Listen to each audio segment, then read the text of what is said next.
కేసీఆర్ హయాంలో మహిళా బీసీకి మంత్రి పదవి ఇవ్వనప్పుడు మాట్లాడని కవిత ఇప్పుడు పెద్ద పెద్ద మాటలు మాట్లాడుతున్నారని మండిపడ్డారు బీజేపీ ఎంపీ రఘునందన్ రావు.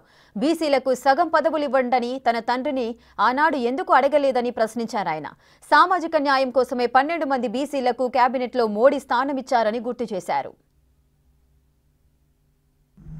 మీరొచ్చి మీ అధికారం కోసం అధికారంలో ఉన్నప్పుడు బీసీలు కనబడ్డారు, ఆడబిడ్డలు కనబడ్డారు.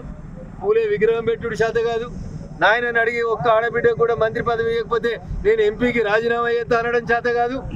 ఇవాళ వచ్చి బీసీలకు అన్యాయం జరిగింది. 100 ఎలుకల్ని తిన్న తర్వాత పిల్లి చెప్పిందంట కాశీ కోయి గంగల మునిగి వస్తా అని. అట్లుంది మా చెల్లె ముచ్చట. చెల్లె నువ్వు చెప్పే ఏ ముచ్చట కూడా ప్రజలు విశ్వసించారు.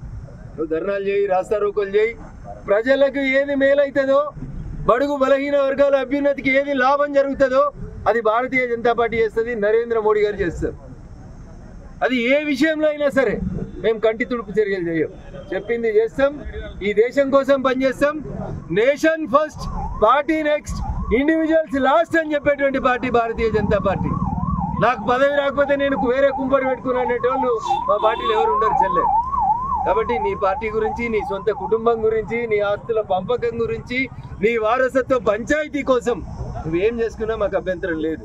కానీ మాటి మాటికి వెనకటికి మీ ఆయన మాట్లాడినట్టు ఇప్పుడు నువ్వు కూడా అట్లే మాట్లాడితే నరేంద్ర మోడీ గారి గురించి, భారతీయ జనతా పార్టీ గురించి, కేంద్ర ప్రభుత్వం గురించి ఏం మాట్లాడినా ఎక్కడికక్కడ భారతీయ జనతా పార్టీ నాయకులు, కార్యకర్తల నుంచి నిరసనను ఎదుర్కోవాల్సి ఉంటుందని ఈ సందర్భంగా నేను శ్రీమతి కల్వకుంట్ల కవిత గారిని హెచ్చరించాను.